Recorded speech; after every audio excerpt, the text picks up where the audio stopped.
मेरा नाम है सुमंती देवी भगत।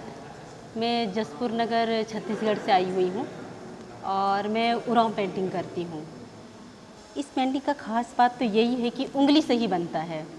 ज़्यादातर दीवारों में, ज़मीन में किया जाता है और सबसे ज़्यादा जब कोई भी त्यौहार होता है, शादी ब्याह या कोई भी त्यौहार, तो उसमें सबसे पहले घर, दीवार मिट्टी से छबाई किया जाता है। उसके बाद में डिजाइन बनाया जाता है। डिजाइन यानी कि बनना, हमारे उरांव भाषा में बनना कहते हैं कि बनना बनाया जाता है। ये जो बनाया है इसका क्या कहानी है? ये कहानी है, एक छोटे बच्चे होते हैं, एक छोटा सा लड़का और एक लड़की होती है। उसके माँ बाप, बहुत अच्छा परिवार है, छोटा परिवार, और उसमें इसकी माँ ख़त्म हो जाती है। तो इसके पिताजी बोलते हैं कि दूसरी शादी कर लेते हैं बच्चों की परवरिश के लिए। तो उसकी जो नई माँ होती है, सौतेली माँ, बच्चों को बहुत सताती है। तो इन लोगों को बहुत ज़्यादा भूख लगता है, तो ये लोग जाके जंगल में जो भी कंदमूल जो भी मिलता है वो खाते हैं। एक दिन इन लोगों को बहुत ज़ोर से भूख लगा, दोनों बच्चों को। तो खेत में अंडा दिखाई दिया, सोचे कि अंडा खा लेते हैं, पका के खा गए। फिर वहीं पर ये लोग सांप बन गए दोनों। फिर ये लोग अब सांप बनने के बाद तो धरती वगैरह हिलने लगा, तो इनके मम्मी पापा वहाँ पहुँच गए। तो ये लोग छुपने लगे कि नहीं, हमें मम्मी पापा नहीं देखना चाहिए, देखेंगे तो वो लोग डर जाएंगे।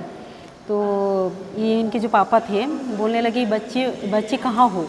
तो पिताजी हमारे पास मत आओ, क्योंकि हमें अगर जब देखोगे तो डर जाओगे आप, तो मैं अपने बच्चों से क्यों डरूँगा। तो फिर जैसे ही देखे तो फिर ये लोग सांप बन गए। ये फिर पूछने लगे कि ये सब कैसे हुआ। तो ये अपनी जो बीता हुआ कहानी बताए कि हमारी जो सौतेली माँ है हमारे साथ ऐसा व्यवहार करती थी। तो फिर उनको बहुत दुख हुआ दूसरी शादी करने के बाद। तो ये लोग अब धीरे धीरे बढ़ने लगे तो वहाँ तो रह ही नहीं सकते, क्योंकि अब इनके लिए जगह भी कम हो गया। तो ये लोग आपस में सोचे कि नहीं, हमें यहाँ से चले जाना चाहिए, अगर यहाँ से हम जाएंगे तो ही ठीक होगा। तो दोनों बच्चे सोचे कि दोनों भाई बहन बोले कि बहन तुम उत्तर की ओर जाओ और मैं दक्षिण की ओर जाता हूँ, तुम जाते हुए पलट के मत देखना। तो बहन जाने लगी उत्तर की ओर और भाई दक्षिण की ओर। दक्षिण की ओर बहुत मतलब कि जंगल वगैरह, पठार, पहाड़ वगैरह, पर्वत, ये सब था। और उत्तर की ओर एकदम समतल की वजह से बहन आराम से निकल रही थी और भाई जैसे ही निकल रहा था तो चट्टानों को चीरते हुए निकल रहा था। तो बहन को लगा कि भाई पता नहीं कैसी आवाज़ आई, पीछे मैं देखूं। पलट के जब देखी तो एक आँख से कानी हो जाती है। फिर भाई एकदम से निकल जाता है दक्षिण की ओर। तो वो दक्षिण की ओर निकल जाता तो श्री नदी बन जाता है। और ये उत्तर की ओर जब बहन जाती है वो नदी बाकी नदी तैयार होता है, तो वो टेढ़ा मेढ़ा बनता है। तो भाई दोनों निकल गए तो उसके पापा रास्ते में रोकने लगे कुंभनी पकड़ के कि मेरा बेटा इसमें तो फंस जाएगा खेत में लेके, लेकिन उससे बचने के लिए वो ऊपर से निकल जाता है।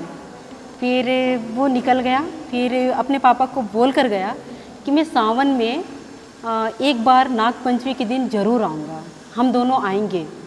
तो इसी तरह ये लोग निकल गए और सावन में एक बार ज़रूर आते हैं। ये जसपुर में आते हैं सावन के टाइम में।